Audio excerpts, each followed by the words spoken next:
pose une question parce que vous parlez en connaissance de cause. C'est l'Iran est occupé par une armée étrangère. Une armée étrangère, qu'est-ce qu'il fait? Une armée étrangère fait des actions. Une armée étrangère massacre. Une armée étrangère pille.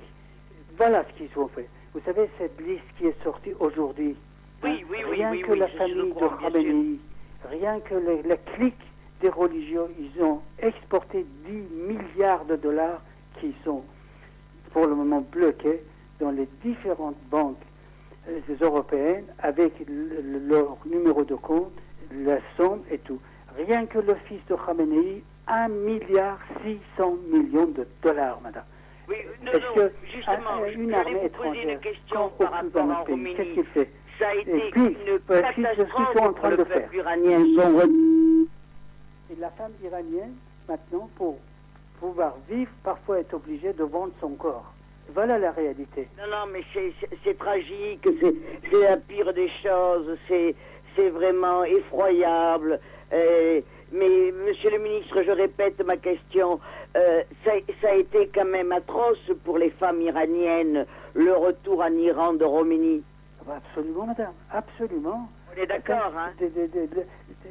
D'ailleurs, les premières, je me rappelle très bien, parce que j'étais pas encore sorti de l'Iran, les premiers mois de la Révolution. La première catégorie de peuple qui s'est révoltée contre ce régime, c'était les femmes.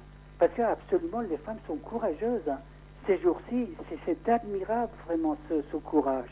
C'est ce que j'allais vous dire, monsieur le ministre. J'ai été très frappé et extrêmement touché, bouleversé de voir autant de femmes manifester avec les hommes. Dans les manifestations qu'il y a eu ces jours-ci. Il y avait des femmes, madame? Il y avait beaucoup de femmes et j'ai été bouleversé. Ben voilà, écoutez, vous voyez que les femmes ils sont descendues dans la rue avec les hommes, avec les jeunes. Je vous dis, dès le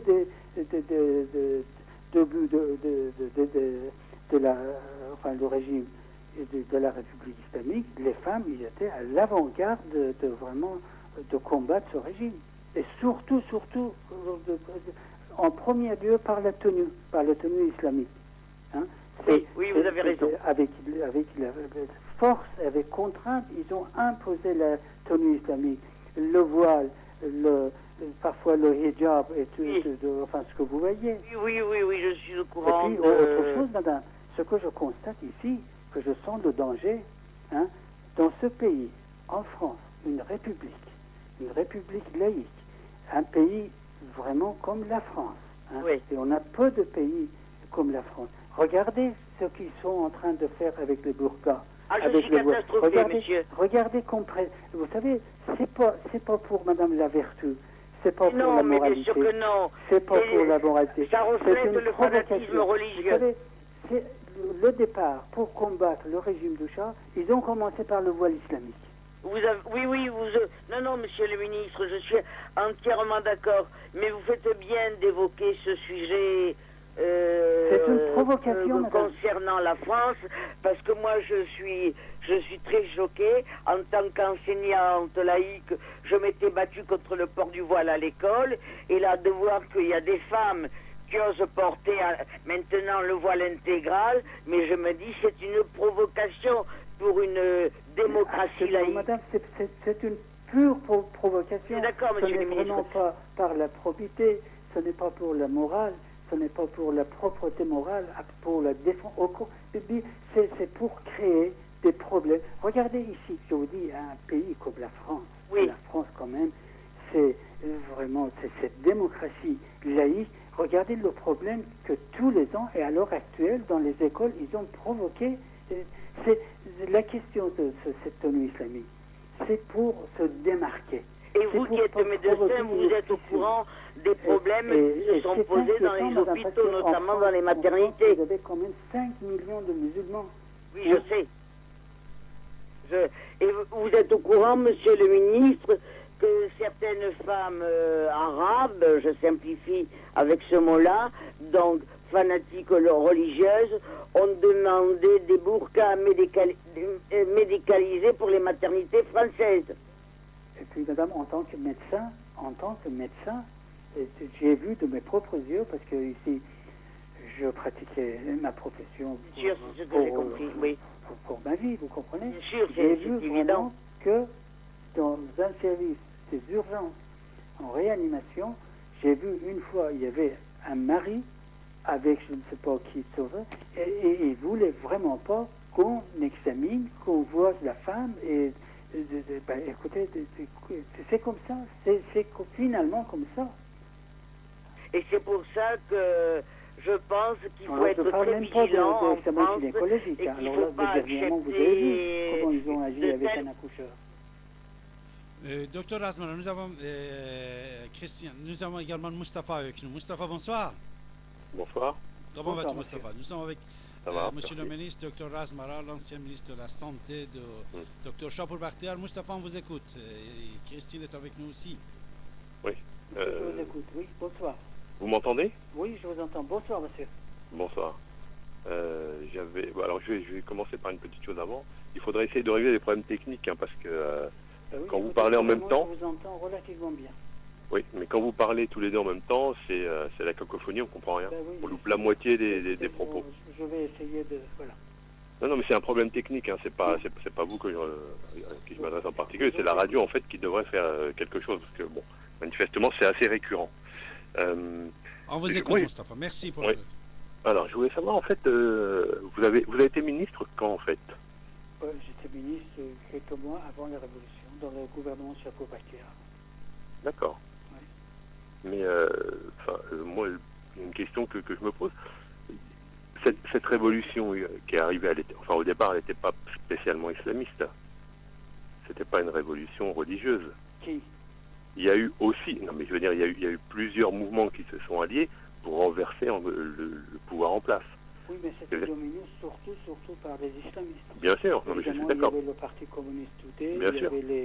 Mais c'est surtout la majorité, c'était les islamistes au nom de l'islam, et puis tout ça. C'était surtout coiffé par les organisations religieuses islamistes. Oui, il y a toujours un gagnant dans des alliances comme ça. Mais la question qui se posait, c'est pourquoi est-ce qu'ils se sont alliés? Ça voulait bien dire qu'il y avait quand même quelque chose qui n'allait pas dans le pouvoir qui était là précédemment. Vous avez raison, je suis tout à fait d'accord avec vous. Moi, je ne défends pas le régime du chose. Je vous dis que c'était un régime autocratique.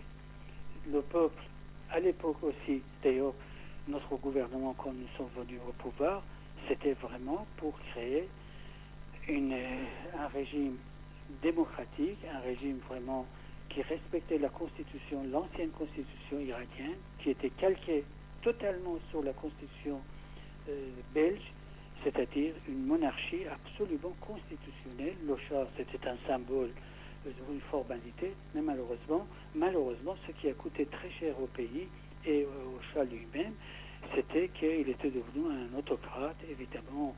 Bon, le pays avait fait beaucoup de progrès, mais finalement, c'est débouché sur cette révolution qui a tout bouleversé. Et au départ, vous avez raison, il y avait beaucoup d'autres partis. Il y avait le parti, disons, le parti du Front National, il y avait les partis communistes today, il y avait, mais surtout, l'élan et la majorité, c'était le parti religieux, le parti islamique. Alors c'est eux qui, évidemment, ont dominé la révolution, et petit à petit, quand ils ont pris tout le pouvoir, ils ont éliminé les autres. D'abord, ils ont éliminé j'ai toujours eu l'impression qui était un amalgame des marxistes islamistes. Ils ont été démiés, ils ont perdu, ils ont subi beaucoup de dégâts. Ils ont eu peut-être plus de 8000 jeunes qui ont été assassinés dans les jours de régime. Ils ont été éliminés d'abord, et puis du Front National, et après le Parti communiste, et finalement, ils ont créé un État autocratique, théocratique, complètement avec cette constitution, avec le guide suprême. D'abord, c'était Khomeini, et puis maintenant Khomeini. Le guide suprême fait tout. C'est un monarque absolu.